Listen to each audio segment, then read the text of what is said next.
بسم اللہ الرحمن الرحیم۔ السلام علیکم ورحمۃ اللہ وبرکاتہ۔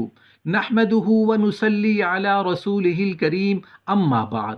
5 جگہ والدین کا حکم بھول کر بھی نہ ماننا ورنہ کافر بن جاؤ گے۔ محترم ناظرین، وہ 5 جگہیں، 5 موقع کون کون سے ہیں جب کسی انسان کو والدین کا حکم نہیں ماننا چاہیے؟ وہ 5 موقع جب کوئی انسان والدین کا حکم مانتا ہے تو کافر بن جاتا ہے، اللہ کا نافرمان بن جاتا ہے۔ ایسا انسان نہ دنیا میں کامیاب ہو سکتا ہے اور نہ آخرت میں، بلکہ وہ اپنا ٹھکانہ جہنم ہی سمجھے۔ محترم ناظرین، اس سے پہلے کہ میں آپ کے ساتھ ان 5 موقعوں کا ذکر کروں جب انسان کو والدین کا حکم نہیں ماننا چاہیے، اس سے پہلے میں تھوڑا سا والدین کی فرما برداری کے متعلق بات کرنا چاہوں گا۔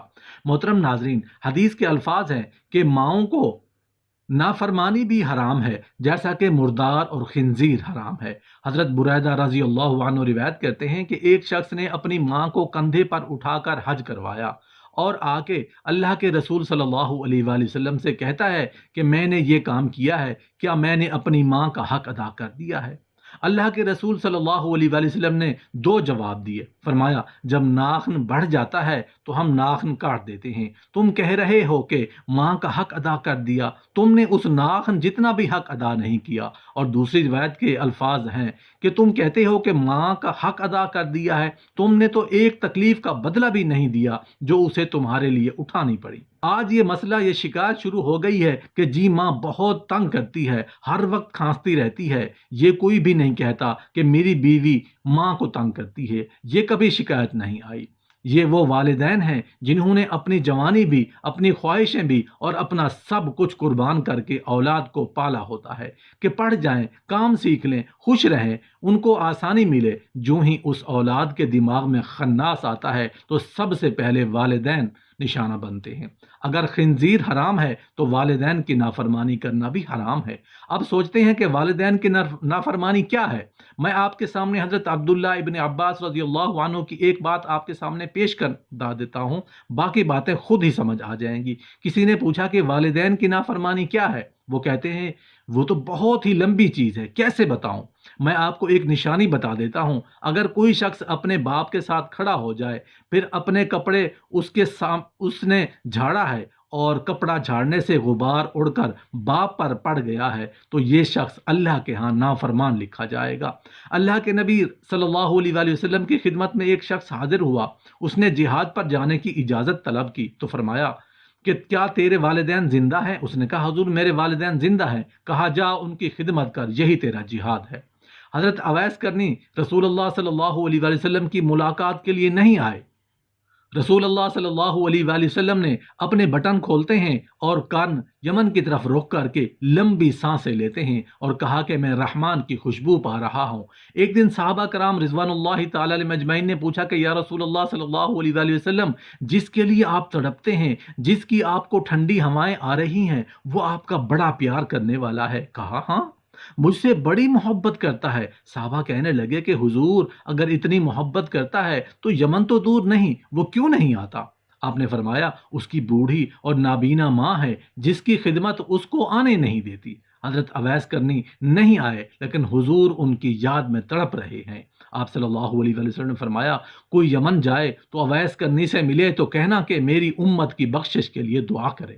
جو ماں باپ کی خدمت کرتا ہے اس کی دعائیں قبول ہوتی ہیں۔ ایک روایت میں ہے کہ جو آدمی روزانہ اپنے والدین کے لیے دعا کرے، والدین زندہ ہوں تب بھی، فوت ہو گئے ہوں تب بھی، یہ عادت بنا لیں کہ روزانہ اپنے والدین کے لیے دعا کیا کریں۔ جو شخص روزانہ اپنے والدین کے لیے دعا کرتا ہے تو ساری زندگی اس کے رزق میں برکتیں نہیں آئیں، بے برکتی نہیں آئے گی۔ اللہ جل شانہ اس کو رزق کی فراوانی عطا کر دے گا، اور جو والدین کے لیے دعا نہیں کرتا اللہ تعالیٰ کی رحمتوں سے محروم ہو جاتا ہے۔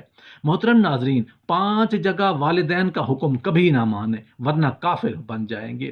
انسان تنہا زندگی نہیں گزار سکتا، اس لیے وہ رشتوں اور روابط کی قید میں ہوتا ہے۔ اللہ تبارک و تعالیٰ نے انسان کو بیش بہا نعمتوں سے نوازا ہے، اور انہی بیش بہا نعمتوں میں پاکیزہ اور خلوص رشتے بھی شامل ہیں کہ جن کے بغیر ان کی زندگی ناممکن ہو جاتی ہے، اور ان رشتوں میں سب سے اہم ترین رشتہ والدین کا رشتہ ہے کہ جس کے بغیر زندگی ناممکن محسوس ہوتی ہے، جس کے بغیر انسان ادھورا شمار کیا جاتا ہے، کیونکہ والدین اولاد کے لیے ایسے ہی ضروری ہیں جیسے جسم کے لیے روح، اور اولاد والدین کے بغیر ایسے نامکمل ہیں جیسے کہ آنکھیں نور کے بغیر نامکمل ہیں۔ اسلام نے والدین کے حقوق کثرت سے بیان کیے ہیں اور دونوں کی ہی اطاعت و فرما برداری کی تلقین فرمائی ہے، یہاں تک کہ اللہ تبارک و تعالیٰ نے اپنے حق کے ساتھ والدین کے حق کو بیان کیا۔ اللہ پاک فرماتا ہے، میرا اور اپنے والدین کا شکر ادا کرو۔ حضرت ابن عباس رضی اللہ عنہ سے روایت ہے کہ نبی کریم صلی اللہ علیہ وآلہ وسلم نے فرمایا، جو شخص والدین کا فرما بردار ہو اس کے لیے جنت کے دروازے کھل جاتے ہیں، اور اگر ان میں سے ایک ہو تو ایک، اور جو شخص والدین کا نافرمان ہو اس کے لیے جہنم کے دروازے کھل جاتے ہیں، اور اگر ان میں سے ایک ہو تو ایک۔ ایک شخص نے عرض کیا کہ وہ خواہ والدین اس پر ظلم کرتے ہوں۔ جابر بن عبداللہ رضی اللہ عنہ روایت ہے کہ نبی کریم صلی اللہ علیہ وسلم ممبر پر جلوہ افروز ہوئے۔ جب پہلی سیڑھی پر چڑھے تو فرمایا آمین، پھر دوسری پر چڑھے تو فرمایا آمین، پھر تیسری پر چڑھے تو فرمایا آمین۔ تو صحابہ نے عرض کی، اے اللہ کے رسول، ہم نے آپ کو 3 مرتبہ آمین کہتے ہوئے سنا۔ تو نبی کریم صلی اللہ علیہ وآلہ وسلم نے فرمایا، جب میں پہلی سیڑھی پر چڑھا تو جبرائیل علیہ السلام میرے پاس آئے اور کہا، بدبخت ہے وہ شخص جس نے رمضان کا مہینہ پایا پھر وہ گزر گیا اور اس کی بخشش نہ ہوئی۔ تو میں نے کہا آمین۔ پھر کہا، بد نصیب ہے وہ بندہ جس نے اپنے والدین یا دونوں میں سے ایک کو پایا اور انہوں نے اس کو جنت میں داخل نہ کرایا۔ تو میں نے کہا آمین۔ پھر کہا، کم بخت ٹھہرا وہ شخص جس کے سامنے آپ کا ذکر ہو اور اس نے آپ پر درود نہ پڑھا ہو۔ تو میں نے پھر کہا آمین۔ ناظرین، وہ 5 کام کون سے ہیں جن میں والدین کا حکم ماننے سے شریعت نے منع کیا ہے؟ نمبر 1، اگر والدین کوئی ایسا کام کرنے کو کہیں جو گناہ کی بات ہو، مثلا اگر والدین کہیں کہ نماز نہ پڑھو، داڑھی مت رکھو وغیرہ، تو اس کو ماننے سے شریعت نے منع کیا ہے۔ نبی کریم صلی اللہ علیہ وآلہ وسلم نے فرمایا، خالق کی معصیت میں مخلوق کی کوئی اطاعت نہیں۔ حضرت عبداللہ بن عمر رضی اللہ عنہ کہتے ہیں کہ نبی کریم صلی اللہ علیہ وآلہ وسلم نے فرمایا، مسلمان آدمی پر امیر اور حاکم کی والدین کی بات ماننا لازم ہے، چاہے وہ اسے پسند ہو یا نہ ہو۔ ہاں، اگر وہ اللہ اور رسول کی نافرمانی کا حکم دیا جائے تو اس کو سننا ماننا نہیں۔ نمبر 2، اگر والدین کہیں کہ بیوی کو طلاق دے دو تو اولاد پر والدین کے اس حکم کی تعمیل جائز نہیں۔ اس کی وضاحت کو یاد رکھیں کہ اگر والدین کسی شرعی وجہ کے بغیر طلاق کا مطالبہ کریں تو ان کو بلا وجہ طلاق کا مطالبہ کرنا درست نہیں ہے، اور بلا وجہ مطالبہ کرنے کی صورت میں بیوی کو طلاق دینا بھی درست نہیں۔ البتہ اگر بیوی ان کے ساتھ اچھا برتاؤ نہ کرتی ہو، ان کی گستاخی کرتی ہو، بدگوئی اور بے رخی سے پیش آتی ہو تو اور سمجھانے کے باوجود باز نہ آتی ہو تو پھر ان کے مطالبہ پر طلاق دینے کی گنجائش ہوگی، اور اگر بیوی میں ایسی کوئی بات نہیں تو اس صورت میں والدین کی بات ماننا لازم نہیں، اس لیے کہ حلال کاموں میں اللہ کے نزدیک سب سے ناپسندیدہ بات طلاق دینا ہے۔ نمبر 3، اگر والدین کہیں کہ بیوی کو تنہا مکان میں مت رکھو تو اس میں بھی ان کی تعمیل نہیں کرو۔ البتہ اگر بیوی اپنی خوشی سے والدین کو ساتھ رہنے پر راضی ہو تو وہ الگ بات ہے، ورنہ اپنی حیثیت کے مطابق بیوی کو علیحدہ مکان دینا شریعت کا حکم ہے اور اس کے خلاف کسی کی بات ماننا جائز نہیں۔ شوہر کے ذمہ ہے کہ بیوی کی رہائش کے لیے ایسا انتظام کرے جہاں اس کے ذاتی امور میں کوئی مداخلت نہ کرے، یا تو الگ گھر کا انتظام کرے، اور الگ رہائش کی صورت نہیں بنتی تو اپنی والدہ کے گھر میں ہی ایک الگ کمرہ دے دے جس میں مکمل انتظام ہو، تو اس کے بعد بیوی کو مستقل الگ رہائش کے مطالبہ کا حق نہیں۔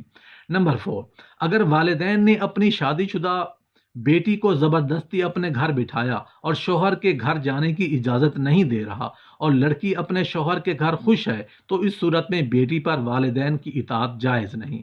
لڑکی کو چاہیے کہ والدین کی ضد نہ دیکھیں اور اپنے گھر چلی جائیں، کیونکہ اس کام میں والدین کی بات ماننا جائز نہیں۔